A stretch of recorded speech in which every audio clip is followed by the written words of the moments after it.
مدنی قوانین۔ دنیا کی تمام تہذیبوں میں یہ چیزیں مختلف ذرائع سے آتی ہیں۔ طریق فکر مفکرین اور اہل حکمت کی تعلیم سے حاصل ہوتا ہے۔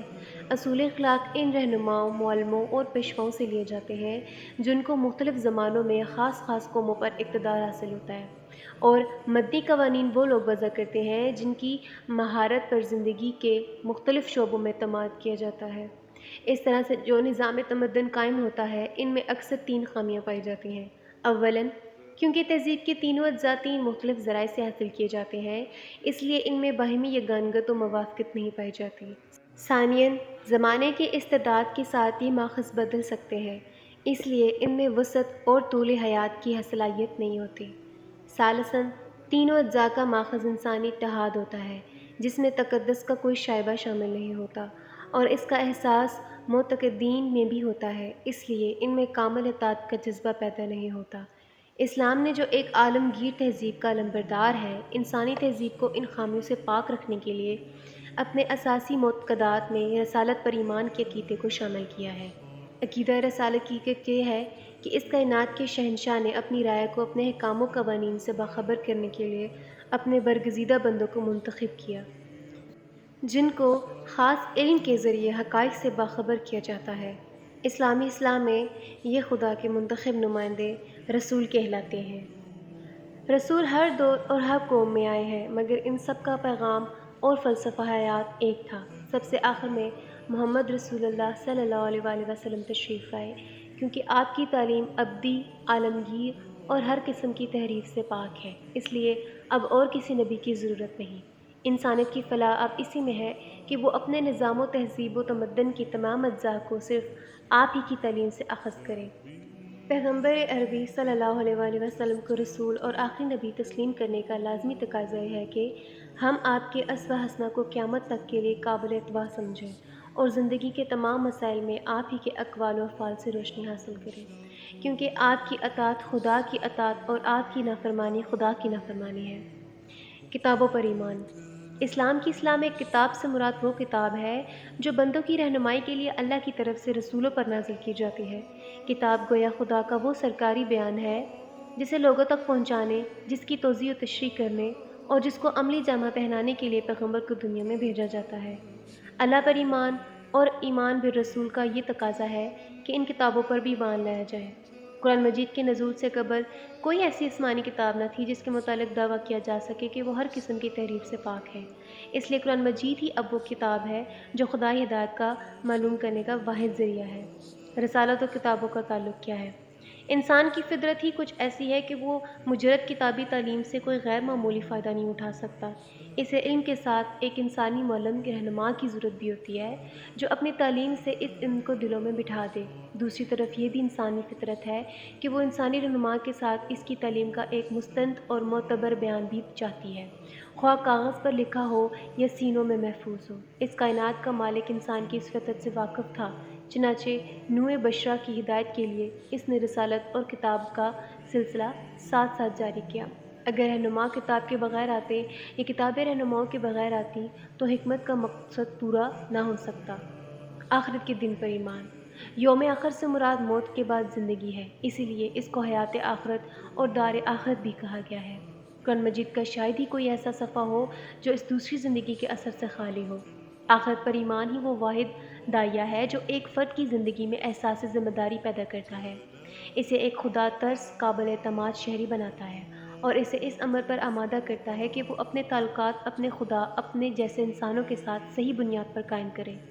جب کسی معاشرے میں یہ عقیدہ کمزور پڑ جاتا ہے تو اس میں ظلم و عدوان، سرکشی و طغیان اور معصیت و نافرمانی کا وہ سیلاب امٹ پڑتا ہے جس کا تدارک ناممکن ہو جاتا ہے۔ اس لیے اسلام نے اپنے فلسفہ حیات میں اس عقیدے کو بنیادی اہمیت دی ہے اور بتایا ہے کہ اس زندگی کے بعد ایک اور نئی زندگی آنے والی ہے جس میں ہر فرد کو فرداً فرداً اپنی زندگی کے تمام کارناموں کا حساب دینا ہوگا، اور وہ ایسا وقت ہوگا جب نہ کوئی سفارش ہو سکے گی، نہ کوئی کسی کے کام آئے گا اور نہ ہی کوئی معاوضہ دے کر رہائی حاصل کر سکے گا۔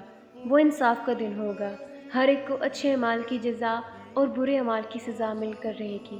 اس عقیدے کے راسخ ہو جانے کے بعد دل سے موت کا خوف دور ہو جاتا ہے۔ دنیا کی محبت جو انسان میں بزدلی اور بے رحمی پیدا کرتی ہے، غائب ہو جاتی ہے۔ اس میں بلند مقاصد کے لیے دنیاوی جاہ و مال قربان کر دینے کی ہمت و جسارت پیدا ہو جاتی ہے۔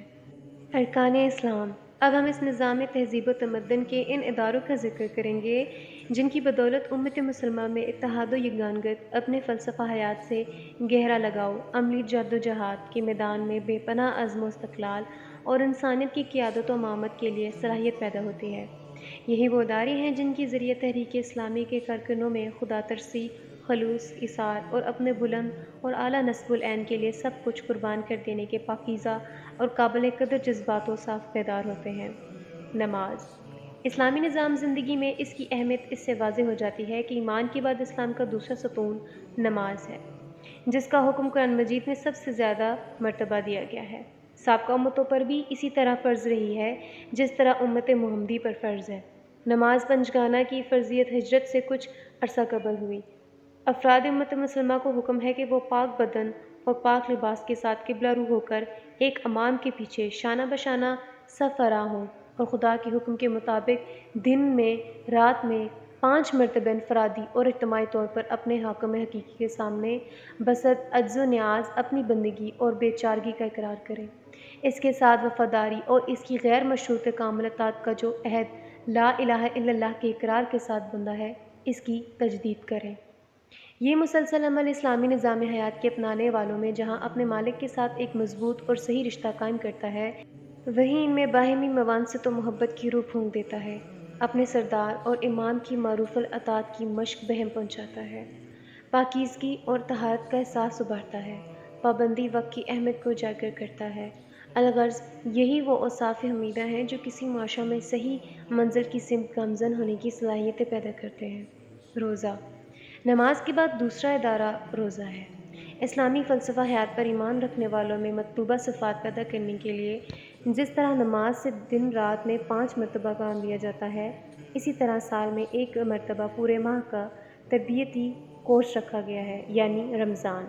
حکم دیا گیا ہے کہ رمضان کے مہینے میں روزے رکھے جائیں اور اسی ماہ کی راتوں میں نماز تراویح ادا کی جائے جس میں کلام الہی کی تلاوت کی جائے۔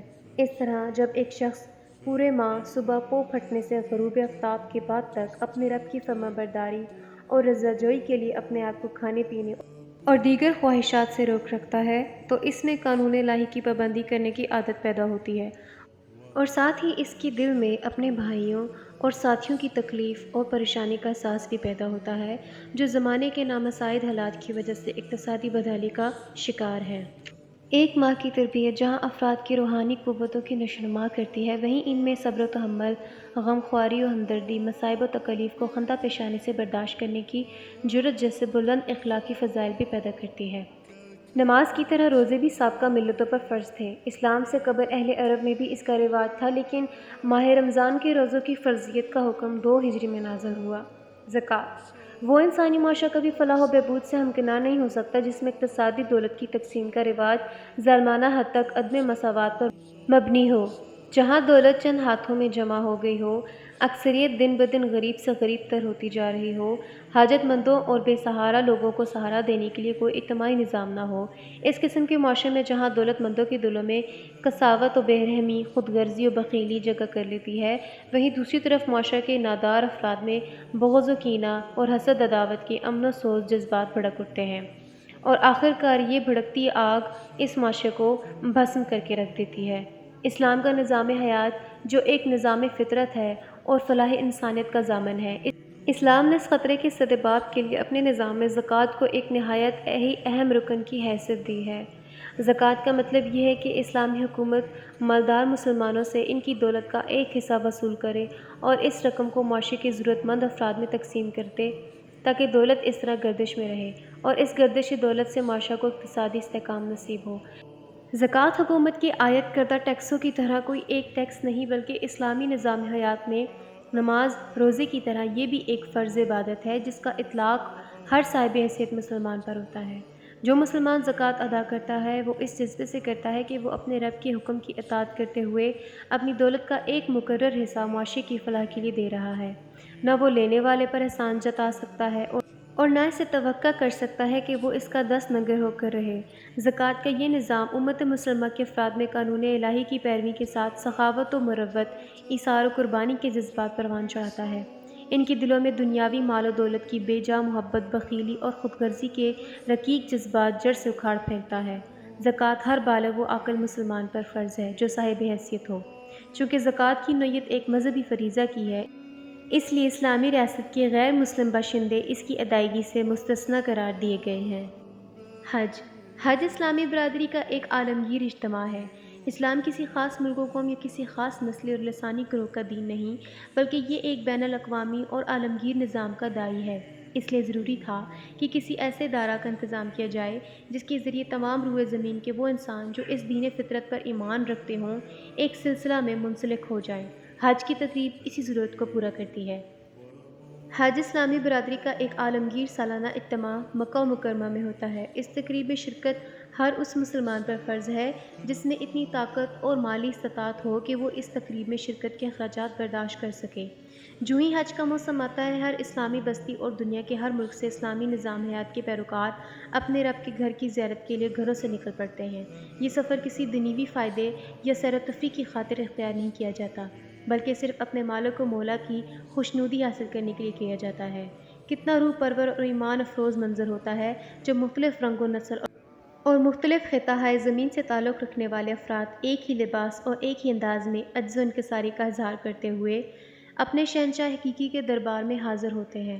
اس طرح یہ تقریب معاشرہ اسلامی کے افراد میں بین الاقوامیت اور عالمگیریت کا احساس پیدا کرتی ہے اور ہر قسم کی نسلی، مدنی و وطنی اور قومی تعصبات کو جڑ سے اکھاڑ پھینکتی ہے۔ چنانچہ نبی کریم صلی اللہ علیہ وآلہ وسلم نے اپنے آخری حج کے موقع پر جو خطبہ ارشاد فرمایا تھا، اس میں صاف صاف اعلان کیا تھا کہ تمام انسان آدم کی اولاد ہیں۔ کالے کو گورے پر یا گورے کو کالے پر، عربی کو اجمی پر یا اجمی کو عربی پر کوئی فضیلت نہیں۔ وہی انسان معزز ہے جو خدا ترس ہے۔ جہاد کے معنی جدوجہد اور کوشش کرنے کے ہیں۔ اسلامی اصطلاح میں اس کا مفہوم یہ ہے کہ ہر وہ شخص جو اسلامی تصور حیات کو درست سمجھتے ہوئے اس کو اپنی زندگی کا نصب العین قرار دے تو وہ اس کی سربلندی اور غلبہ کے لیے اپنی پوری قوتیں صرف کر دے اور اس پر اس قوت و طاقت سے نبرد آزما ہو جائے جو اس کے اس مقصد کے حصول میں مزاحم ہو۔ مسلمان کی یہ انفرادی اور اجتماعی جدوجہد اپنے گروہی یا خاندانی اصطلاح کے لیے نہیں ہوتی، بلکہ اس نظام عدل اور دین فطرت کو قائم و غالب کرنے کے لیے ہوتی ہے جس کے بغیر انسانی معاشرہ کبھی فوز و فلاح سے ہمکنار نہیں ہو سکتا۔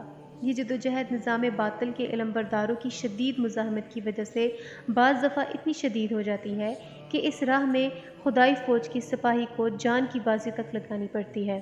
اور یہی موت سب سے افضل موت یعنی شہادت کی موت ہے۔ قرآن مجید نے روئے زمین کو فتنہ و فساد اور غلبہ باطل سے محفوظ رکھنے کے لیے اپنے پیروکاروں پر جہاد فرض کر دیا ہے۔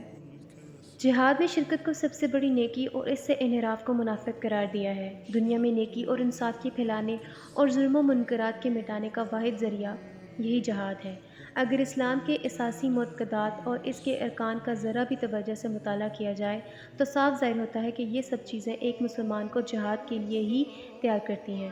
عہد رسالت میں اسلام کی سربلندی کے لیے کوشش تو روز اول ہی سے شروع ہو گئی تھی، لیکن اسلام میں حق کے قیام اور کفر و باطل کے غلبہ کو توڑنے کے لیے مسلح کوشش سن 1 ہجری کے بعد شروع ہوئی اور سب سے پہلا معرکہ بدر کے میدان میں پیش آیا۔